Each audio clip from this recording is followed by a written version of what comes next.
നമസ്കാരം. നമ്മുടെ വീട്ടിലൊക്കെ മുറ്റത്തായിട്ടും വെയിലത്തായിട്ടും നമ്മൾ വളർത്തുന്ന ചെടികളാണ് യെസ്റ്റർഡേ, ടുഡേ, ടുമാറോ.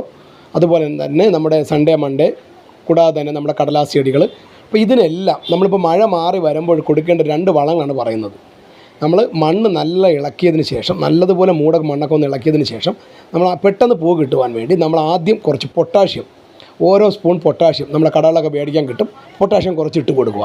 അത് കഴിഞ്ഞിട്ട് നമ്മൾ മുൻ വീഡിയോയിൽ പറഞ്ഞ് പുളിപ്പിക്കാൻ വെച്ച ജൈവവളങ്ങൾ ഒഴിക്കാം. ഇതൊന്നും കയ്യിലില്ലാത്ത ആൾക്കാർ ഏകദേശം 10 ഗ്രാം വെച്ച് 10 ദിവസത്തിലൊരിക്കൽ നമ്മൾ DAPയോ MPKയോ ഇതിന് മുകളിൽ ഇട്ട് കൊടുക്കുകയാണെങ്കിൽ നമുക്ക് ഇതുപോലെ തന്നെ നിറച്ച് പൂക്കൾ കിട്ടും. ഇതും നമ്മുടെ കയ്യിൽ പെട്ടെന്ന് അവൈലബിൾ അല്ല എന്നുണ്ടെങ്കിൽ നമ്മൾ 1-2 പഴത്തോല് കട്ട് ചെയ്ത് വെള്ളത്തിലിട്ട് പുളിപ്പിച്ചതിന് ശേഷം ഇതിൻ്റെ മുകളിൽ നമ്മൾ ഒരു 5 ദിവസം കൂടുമ്പോൾ കുറേശ്ശെ ഒഴിച്ച് കൊടുത്താലും നമുക്ക് നിറച്ച് പൂക്കൾ കിട്ടും. ഇതിലും നമുക്ക് നല്ല പൂക്കൾ കിട്ടും. അപ്പോൾ കുരുടിക്കാതെ സോഡാപ്പൊടി നമ്മൾ അടിക്കുമ്പോൾ 1 ലിറ്റർ വെള്ളത്തിൽ ഒരു 5 ഗ്രാം മതി. അത് നമ്മൾ ഇലകളിൽ അടിച്ചു കൊടുക്കുക. അപ്പോഴും കുരുടിപ്പ് മാറി കിട്ടും. അപ്പോൾ ഇങ്ങനെ 2-3 ചെറിയ വളങ്ങൾ ചെയ്യുകയാണെങ്കിൽ ഇതിലൊക്കെ നിറച്ച് പൂക്കൾ നമുക്ക് ഈ സമയത്ത് കിട്ടും.